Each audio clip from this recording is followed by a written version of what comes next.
Friends, இன்றைக்கி நம்ம இந்த ஃபோர்ட் காரில் என்ன பார்க்க போகிறோம்னு பார்த்தீங்கன்னா, அதாவது ஃபோர்ட் ஃபிகோ ஆஸ்பயர்னு நம்ம ஒரு கார் பார்த்தோம். அந்த காரில் என்ன ப்ராப்ளம்னா, ஃபோர்ட்னாவே வந்து 2-3 கார் நான் யூஸ் பண்ணிட்டேன். அதாவது ஃபியஸ்டா, ஃபிகோ இந்த 2 கார்லேயும் என்ன பிரச்சனைனா பார்த்தீங்கன்னா, 2 காரில் ஃபோர்ட் மாடல்னே அப்படி தான் இருக்குன்னு நினைக்கிறேன்.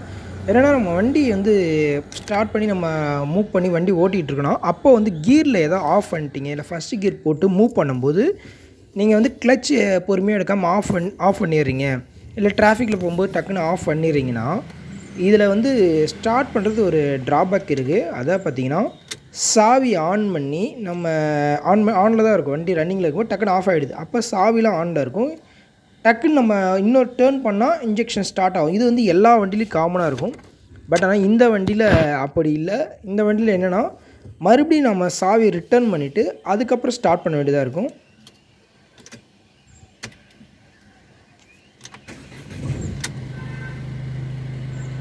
எப்படின்னு நான் உங்களுக்கு செக் பண்ணி காமிக்கிறேன். அதாவது வண்டி வந்து ரன்னிங் கண்டிஷனில் இருக்குது. நம்ம பார்த்திங்கன்னா ஆர்பிஎம் பார்த்திங்கன்னா வண்டி ஸ்டார்ட்டில் இருக்குது. இப்போ வந்து வண்டி ஸ்டார்ட்டில் இருக்குது. நான் கீர் போட்டு கீர் அப்ளை பண்ணி உங்களுக்கு வண்டி கீர்லேயே ஆஃப் பண்ணிவிட்டு அதுக்கப்புறம் உங்களுக்கு எப்படி ஸ்டார்ட் பண்ண சாவியை டேர்ன் பண்ணி காமிக்கிறேன். இப்போ நான் கீர்லேயே ஆஃப் பண்ணிடுறேன் வண்டியை.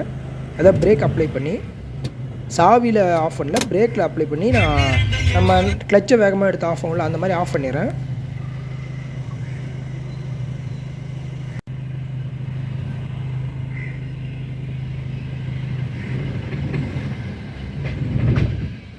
இப்போ பார்த்தீங்கன்னா வண்டி ஆஃப் ஆகிடுச்சு. அதை கீர்லேயே ஆஃப் ஆகிடுச்சு. நான் வந்து கிளச்சையும் பிரேக்கையும் சேர்த்து அப்ளை பண்ணிட்டேன். அதை கிளச்சை ரிலீஸ் பண்ணிட்டேன், பிரேக் அப்ளை பண்ணிட்டு கீரில் இருக்கும்போது இப்போ வண்டி ஆஃப் ஆகிடுச்சு.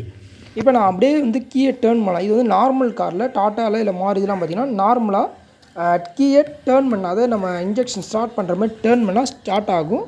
ஆனால் வந்து இதில் வந்து ஸ்டார்ட் ஆகலை. அதான் ஃபோர்டில் இங்கே பாருங்கள், என்னால் திருப்ப முடியல. அதுக்கப்புறம் நான் ரிட்டர்ன் வந்து திரும்பி ஆஃப் பண்ணி லாக் அதுக்கப்புறம் மறுபடியும் ஆன் பண்ணுறேன். அதாவது ஆஃப் கண்டிஷன் கொண்டாந்ததுக்கப்புறம், டிஸ்பிளே ஆஃப் கண்டிஷன் கொண்டாந்ததுக்கப்புறம் அதுக்கப்புறம் நான் ஆன் பண்ணுறேன். அதுக்கப்புறம் வண்டி ஸ்டார்ட் ஆகுது. இதில் என்னன்னா, இது சேஃப்டி பர்பஸ் தான். அதாவது ஒரு இன்ஜெக்ஷன் வந்து ஹீட் ஆன் பண்ணி தான் ஸ்டார்ட் பண்ணணும், அந்த பர்பஸும் இருக்குது, சேஃப்டி பர்பஸ்க்காக. பட் ஆனால் ஒரு டிராஃபிக்கில் நீங்கள் ஆஃப் பண்ணிட்டீங்க அப்படின்னும் போது டக்குன்னு நீங்கள் ஸ்டார்ட் பண்ணுறதுக்கு கஷ்டமாக இருக்கும். நீங்கள் சாவி ரிட்டர்ன் பண்ணிட்டு ஸ்டார்ட் பண்ணதுக்கும் ரெகுலராக ஓட்டுறவங்களுக்கு அந்த பழக்கம் வந்துடும். புதுசாக வேறு டாட்டா ஓட்டிகிட்டு இந்த வண்டி ஓட்டுறவங்க பார்த்திங்கன்னா கொஞ்சம் சிரமப்படுவாங்க. இப்போ நார்மலாக ஸ்டார்ட் பண்ணும்போது, அதாவது சாவி ரிட்டர்ன் பண்ணிட்டு ஸ்டார்ட் பண்ணும்போது ஸ்டார்ட் ஆகும் வண்டி. டிராஃபிக்கில் இந்த மெத்தடில் ஆஃப் பண்ணிட்டாங்கன்னா கொஞ்சம் டக்குன்னு மைண்டு வராது, பதட்டமாகும். டக்குன்னு சாவி நம்ம ஆன் பண்ண தான் நம்ம கை போகும். ஆனால் வந்து அதுக்கப்புறம் தான் யோசிப்போம், இந்த வண்டியில் இப்படி நம்ம டக்குன்னு என்னடா திருப்ப முடியல அப்படின்னு ஒரு பயம் வரும். ஆனால் வந்து மற்ற வண்டி ஓட்டிகிட்டு இந்த வண்டி ஓட்டுறவங்களுக்கு அந்த தடுமாட்டம் இருக்கும். இந்த வண்டி ரெகுலராக ஓட்டுறவங்க இந்த மாதிரினா கொஞ்சம் பழக்கம் வந்துடும் 2-3 வாட்டி ஓட்டினப்போ. இதுதான் கொஞ்சம் ட்ராபேக். இது வந்து ரெகுலைஸ் பண்ணும்போது இந்த வண்டியில் அது ட்ராபேக்காக தெரியாது நமக்கு.